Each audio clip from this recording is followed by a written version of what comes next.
Good morning, viewers. How are we all doing this morning? How am I doing this morning? Today is the day when I put my application in for leeways. Going to do it. And I've also got an email back from Sergeant Graham Green about the graffiti legal spots.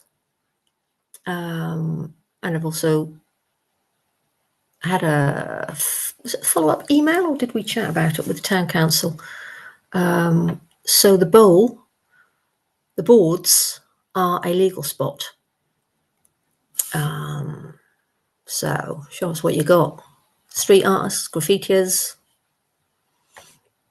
And it'd be great if you could go with topics. That'd be nice. Whatever topic you like. But we just got to remember that 5-year-olds, 10-year-olds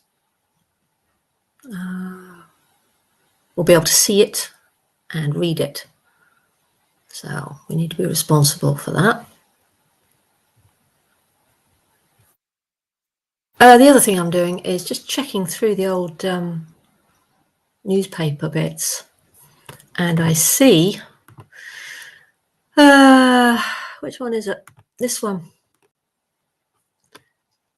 How many of us this morning have seen this one?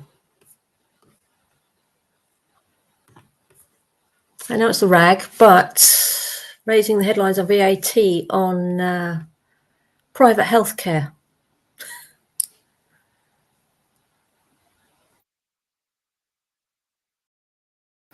I think that's absolutely shameful. I mean, the whole point of the NHS and national insurance was to kind of put towards everybody's care in the country, regardless.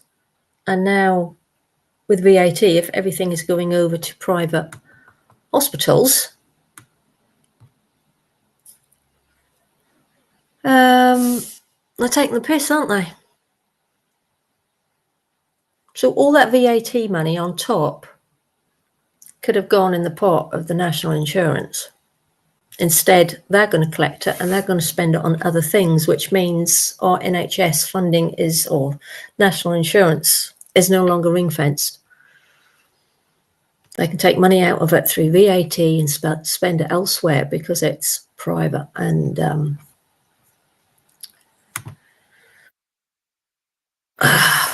bit annoyed at that, because this government is just doing what they want now. In the news with police, I see we have a new car. At the boundary of what legally and safely you are allowed to do.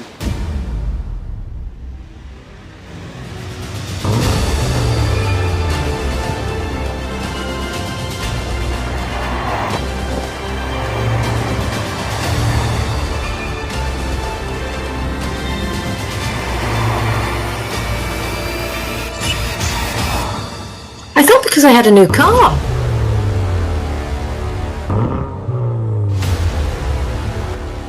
That is the new car, isn't it?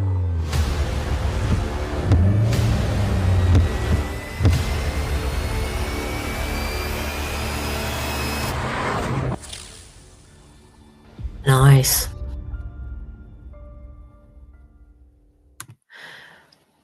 That kind of opens up the possibility to what they class as boy races, aren't they? Even though there's women there. So just young race car enthusiasts are going to be hit probably with that car when you least expect it. Well, look, say goodbye to NHS waiting times, £25 a month medical insurance. See, they're advertising it everywhere. So does that mean our national insurance is going to change, do you think? Do you think we're going to get rid of it? Do you think we're going to be paying less? And on top, we're going to be paying this? Everything is subscription, isn't it? From your phone to your TV, right through to your health. That is not social care. That is not looking after one another in the community either, really, is it? So the poor will inevitably have poor health, and those that can afford it, I will say, can live. Right, let's go to the next one. That was the hot hatch. The next one is this one that I've come across. I've been following a lady on Instagram. I do have an Instagram account. I probably should put it in the settings, because I do share a lot of mental health and well-being stuff as well, because I think it's important. As well as women's safety, children's safety. In the meantime, we have this video. I've not actually watched this yet, so... Panorama that the Met still has a problem with misogyny and racism, and pointed us towards Charing Cross Police Station.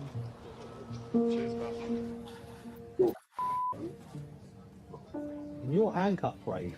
I bet you're not. Oh, we gotta suck him on. The sergeant booking the man into custody is Joe McElvenny. He's an old hand with nearly 20 years. Okay, talk about it. Your laptop. It's time for an upgrade. His service in the Met. What about that? Brave now. Like handcuffed. Right, let's see if you like having a handcuff. You think? A woman's just been brought in, arrested for being drunk and disorderly. She's wearing a fancy dress police uniform. Sergeant McElvenny seems particularly interested in her. Awesome. She's wearing a leather police outfit. Stop. I paid money to go to clubs and see women dressed like this. Was that actually him saying that, or the cameraman? Sergeant McElvenny making the sound of a siren as he heads to where the woman is going to be searched. He's going for it.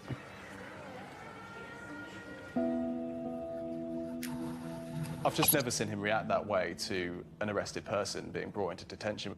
He shot up from his seat, he looked on the CCTV monitor, and then he went down to the cage to oversee the search of the woman. It made me feel uncomfortable. I will share the link to the lady who is on Instagram that is in full kind of force with her side of the story, with her work. I can't actually, I don't think I can do it here.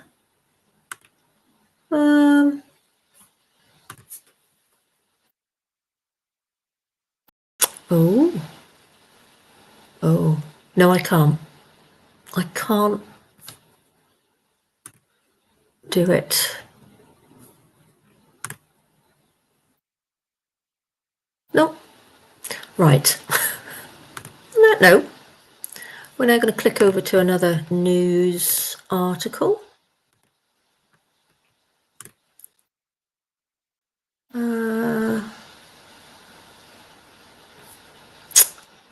This one. Hang on, I've lost it. Why have I lost it?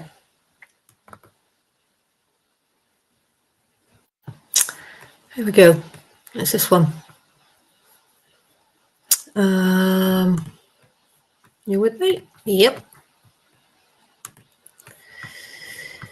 Okay.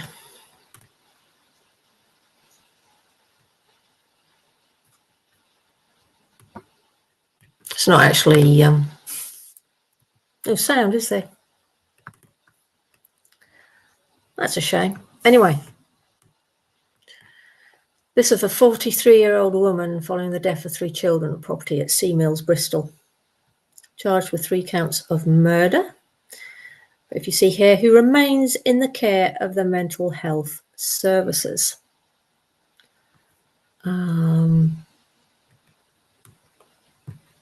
Which I'm all for, because something clearly has happened here for her to stab 3 children. Good morning.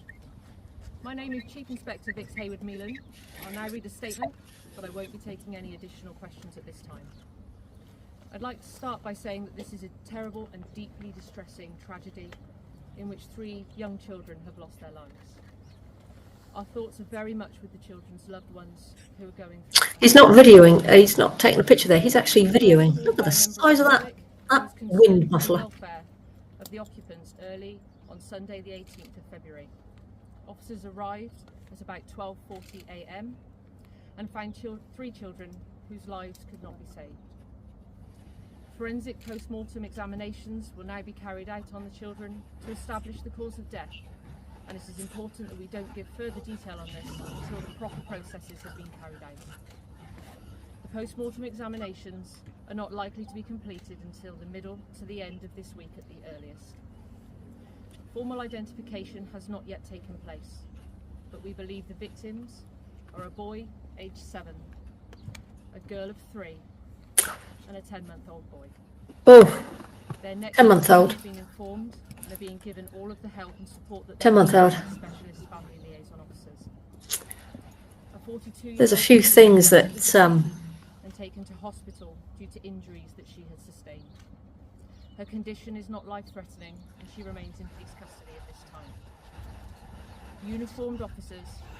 I think, kind of surmising on that she certainly had mental health issues, probably from childbirth, if her child is only 10-month-old. In today's life, people struggle, and it's not the first time this has happened. Not the first time. But we're going to leave that one there.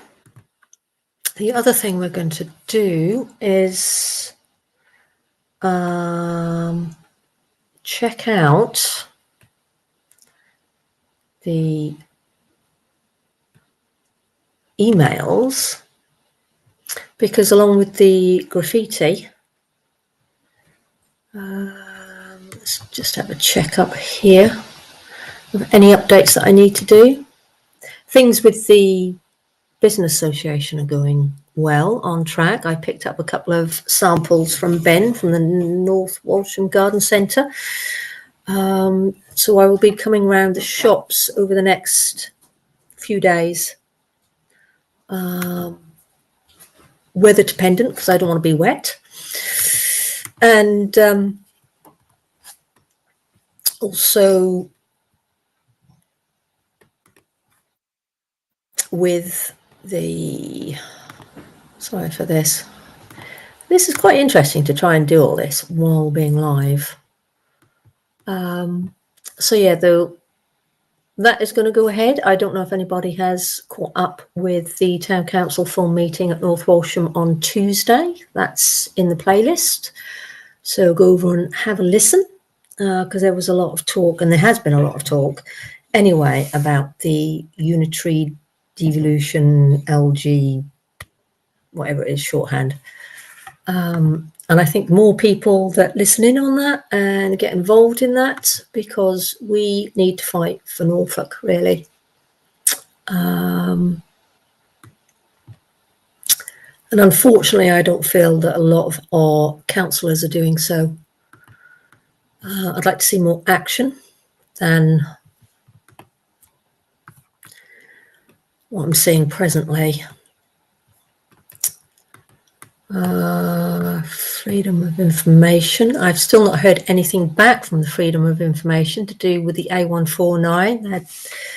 They are kind of stating that it's taking a little while because they are waiting back on kind of receipts, sort of thing. This is the latest one that I have received. See what you think of this.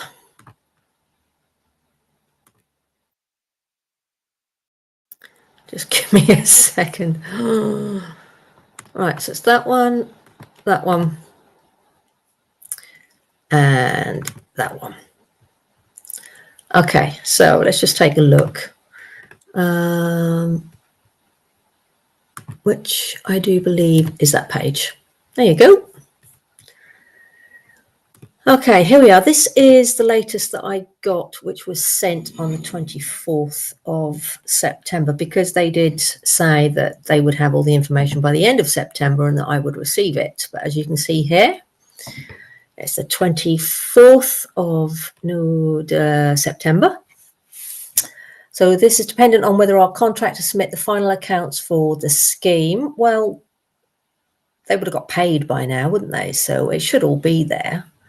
This is scheduled for the end of September, but could take longer depending on their resource availability. What the hell does that mean?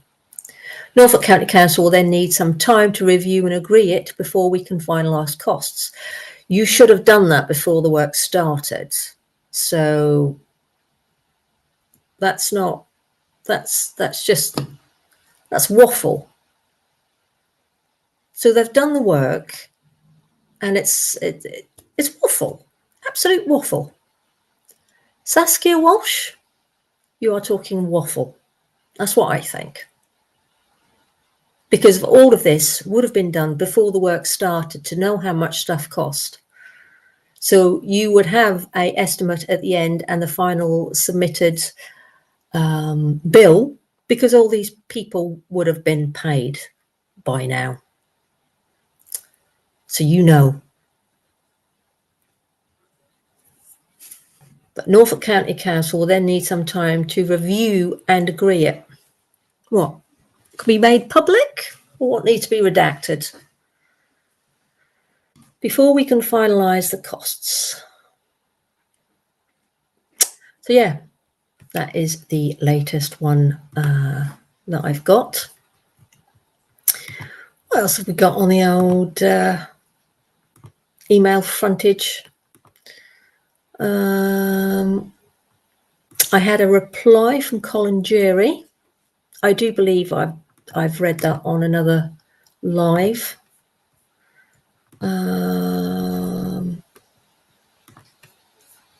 Excuse me a second, I just got to try and work out all of these buttons. Okay, here we go. Wrong button, sorry. Oh my God, I'm switching everything on. I've now turned on the cafe. What? No, go away. Right, here we go. Here we go. On here, we've got this email.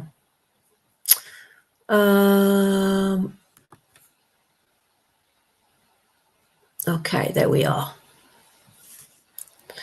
I'm just going to delete that one. Right, so this is the up-to-date email. He has been on holiday, so I'll forgive him for that. But he replied on the 26th. Good afternoon, Claire. Thanks for the email. I'm sure you would have done your background work, but for legal graffiti spots, there need to be a clear permission given by the property owner and consideration to any conservation areas or listed buildings. Yep. No problem there for me. When it comes to the breach, it will be Greater Anglia. So I guess I need to send an email to the town clerk to probably start a conversation with them through that. Clear permission is basically a little poster thing written somewhere stating it. So that's cool. So when you come across it, you'll know if it's a legal spot because it will actually state it on the wall. That I do know. Generally, similar community initiatives where there are designed graffiti areas will have clear signage, absolutely, consent restrictions. Like I say, with it coming to, not having nice things on the wall and writing. Maintenance agreements, and in some cases, time limits. Not come across that one. Permissions also tend to be shared with limited numbers of designated artists rather than a free-for-all. I do believe the skate park is pretty much a free-for-all, especially with the boards because it's trying to encourage the skill and in the right direction without it being pushed underground. So it can be done safely and in a safe space. But the bridge, I guess we could designate certain graffiti artists, street artists. Maybe the council need to have a register of these names for whatever reason. Maybe because if somebody report them and they give their name and it matches the list, maybe that's something the council need to think about. I wouldn't, but let's not make too much paperwork, please. Not too much paperwork. I would imagine there will also need to be risk assessments made around any potential sites to make sure the artists aren't injured in any way while they are concentrated on their work. Absolutely. That's also common sense. So the graffiti boards and potentially the bowls are a good start, and I would suggest monitoring the uptake and maintenance at trackside in the first instance before looking to expand. We've been keeping an eye on that for probably the best part of 16 months of graffiti around and in town. 1 or 2 graffiti spots I have reported because it's been used more in words and a bullying tactic, which I think should be removed straight away. It took time, but I'm now learning that if somebody kind of goes over it partially with a St. George's flag, then it'll be done immediately. So I've kept that one in mind. So yeah, maintenance is fine. The instance before expanding, this is why we're now at the point of expanding, because we need to take care of that bridge and tidy that bridge up because it's an eyesore. And this is the best way of doing it with community involvement. From the policing perspective, the permission removes our victim of crime. Okay, so if it was done on somebody's front garden wall, then that owner of that property would therefore be the victim of that crime. But then that would tip into hate crime, possible harassment thereon in. But because it's a legal spot, that's why it removes the permissions of our victim of crime. Providing the graffiti itself doesn't amount to an offence, absolutely. But we are talking of serious victimization. Oh, I can't even say that's like legislation. Sounds drunk, doesn't it? But anyway, completely understand that. So there's no issue there with the bridge, because technically that bridge would then come down to Great Anglia being the victim. But if we can remove that and get that designated, that should be fine. And we would just need to know where graffiti was being allowed. Absolutely. That was also brought up. So along with the signage to say this is a legal spot, they will be notified, because then if anyone like a dog walker or anything walks through and this is happening and they think, oh, it's suspicious, and they, God forbid, call 999, but maybe 111, or maybe speak to the council office. That might be a good quick way of going to relay your concerns. And either way, I'd like to think you are therefore reassured and not to worry about it. And maybe say hi next time. Maybe engage. Maybe ask questions if you find it fascinating. But it's certainly not an unsafe thing. They're not going to attack anyone, because I can imagine that one coming up as well. And that is from Sergeant Graham Green at Norfolk SNT. So thank you for getting back to me on that one, Graham. I will now chase that up with with the town clerk. Also, the other thing with the North Walsham Business Association, coming back to that, where we are at is sorting out the Christmas lights. So shortly we will be putting a grant in for £750 at the North Walsham town council, and we can get the ball rolling and join in with Colin and his North Walsham Christmas lights team and committee by joining in and making North Walsham town spectacular for Christmas. The same with the council. They are got a grant and putting as well for the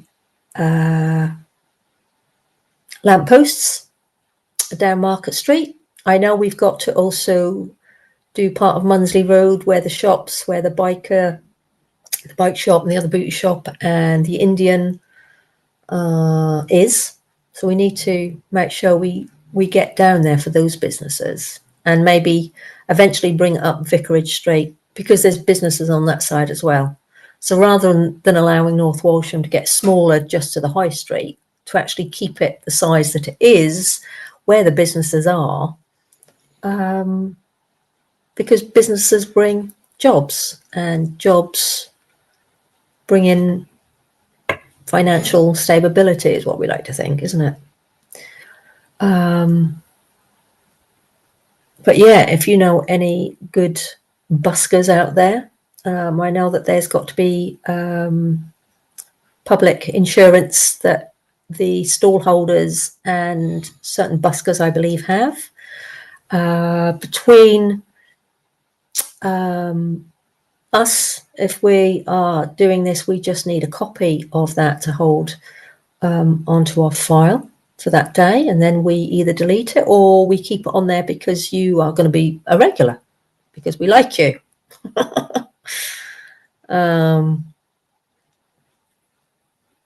So yeah, watch this space for Christmas.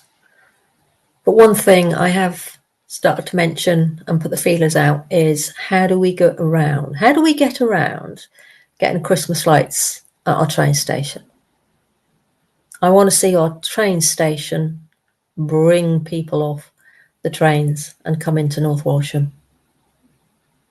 I've already spoken to the town clerk about that. So we're going to have to put out feelers. I don't know if we're going to have time to get it all ready for this year, because we've got to go down the route, as it always is who's going to pay for the lights? How are they going to get fixed up? What electric can they be put into? All these things has to be taken into account, and the liability and who's responsible. It's fucking nuts.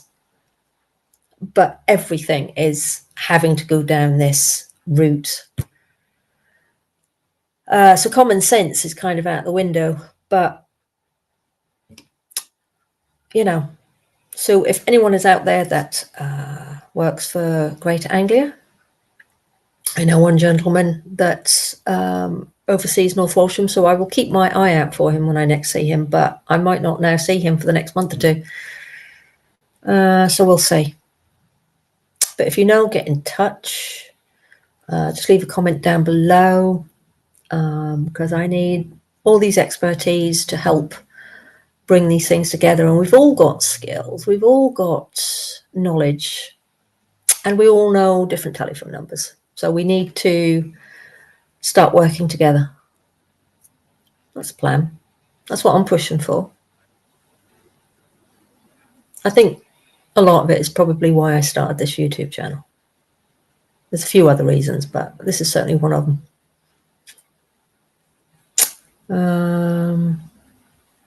So yeah, gonna leave that there for now. I can't think of anything else. I'm taking today easy, as my mum's currently in hospital. So I'm taking this time to rest and recuperate myself and get prepared for the next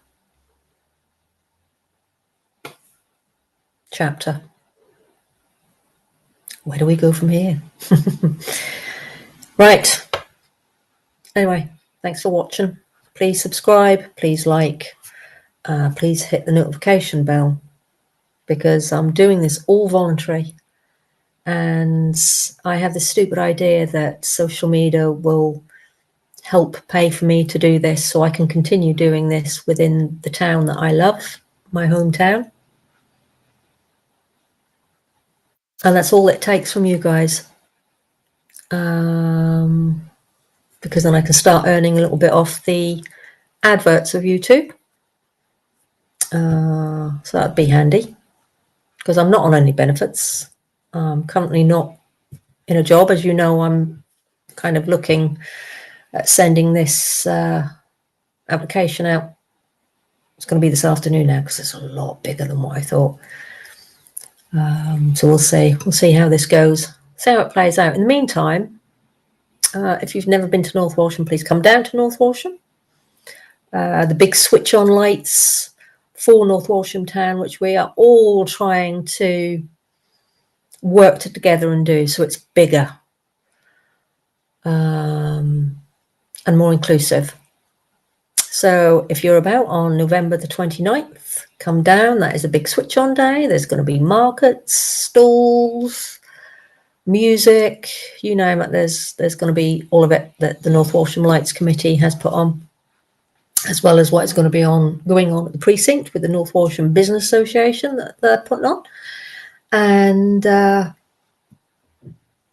will just say, I've just recently found out that certain events in town, because of the Manchester issues, and I want to say Daniel's Law, I'm sorry if it's not the right one, but because of that, is now being pushed in Norfolk. Well, it certainly is here in North Walsham. So it looks like our limit in town is 499. I'm not quite sure how they are going to police that. Well, they're not policing it. The council are now having to pay for a security company to come in and to watch every street, exit and entrance, and alleyway, exit and entrance, to make sure the people inside are safe. We are losing our streets, our countrysides, our public right of ways, our public spaces, because they're now slowly being controlled by PSPOs. And this is kind of where it's heading. So on the day of the big switch on, we're looking at 499 people only within that area, which is why we need to expand the businesses so they allow them to walk further around the town. So we can get more people in, we can facilitate more people, we can get more footfall, and the businesses can thrive on probably one of the best days of the year. And now we've got policies and laws telling us that we have to reduce the numbers in shops, in town. And we also have to pay for it through security. So our policing is, what are we? Are we still 20,000 down on our police? Did they get rid of some more last year? So this is where we're at. We have to pay for, I mean, the money that was paid towards security for the trackside event, for instance, there was 4 gates, but 3 were public gates. And they had to pay to guard those gates because they didn't want drugs and alcohol and knives and I don't know what else. And now they're going to impose that on a town event. It's going to cost a fortune, which means the security companies are going to make a hell of a profit. But our town events are going to become less, because it's going to get to the point when we're not going to be able to afford it. Because you think of the precinct and the Market Street and the street itself, how many exits and entrances can you count up? How many alleyways can you count up? How many people are going to have to stand? Because safely they need to have 2 people. So our music festival is unlikely for next year. I don't think that's going to be happening. Or Christmas lights switch on because of the policies and everything that is coming through. We've got a big fight on our hands to keep our town thriving and paying for it at the same time, as well as paying for our health insurance and our dentist and our taxes and more VAT on stuff. And it's like, if we don't do something now for North Walsham, we will lose North Walsham. And North Walsham is over 1,000 years old. Probably more, but it was definitely in the Doomsday Book. And all the quaint little buildings and areas through Unitary we could potentially lose them, because the government, through its 2 billion, is giving every council 2 million to retain some of that property. So the 400,000 toilets on Vicarage Street, we could lose them. They could go private. Or we take them on as an asset. So then when we're doing things to bring people through to make North Walsham a happy place, we've got adequate public toilets. Green areas, green spaces. We need quiet gardens. We need big playing fields. Because for all the mental health reasons, and there's a lot, we need these spaces. We need allotments. We need to be outdoors, because it helps through stress and it helps through a lot of mental health conditions as well, just to go for a walk, especially where they're safe.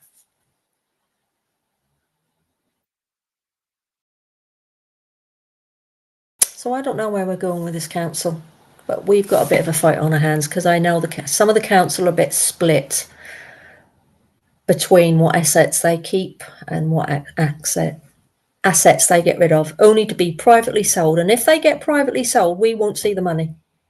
It'll go straight back to the top of the government. It'll go in their pot, not Norfolk's pot. So we lose again. So our S106s are not being fought hard enough. Norfolk isn't being fought hard enough. There's a lot of councillors over there that's just bending over and taking it, and it's unacceptable. We need us Norfolkans to fight for Norfolk. They're telling us how many thousands upon thousands of houses we're needing, and we need to tell them, well, this is how we're going to deal with it. This is how we're going to do it, not the other way around.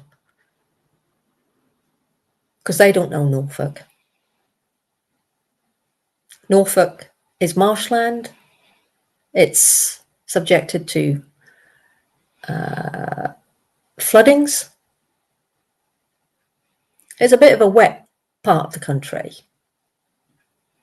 because then the erosion that is coming in from the sea, North Norfolk is eroding away as well. So we need to get our defences up. We need to protect our land, really, before it falls in the sea forever, or it just becomes one mass of a housing estate with no potential of tourism or love, because it is just an awful place. And Norfolk doesn't deserve that. North Walsham doesn't deserve that. So that's my ramblings for today.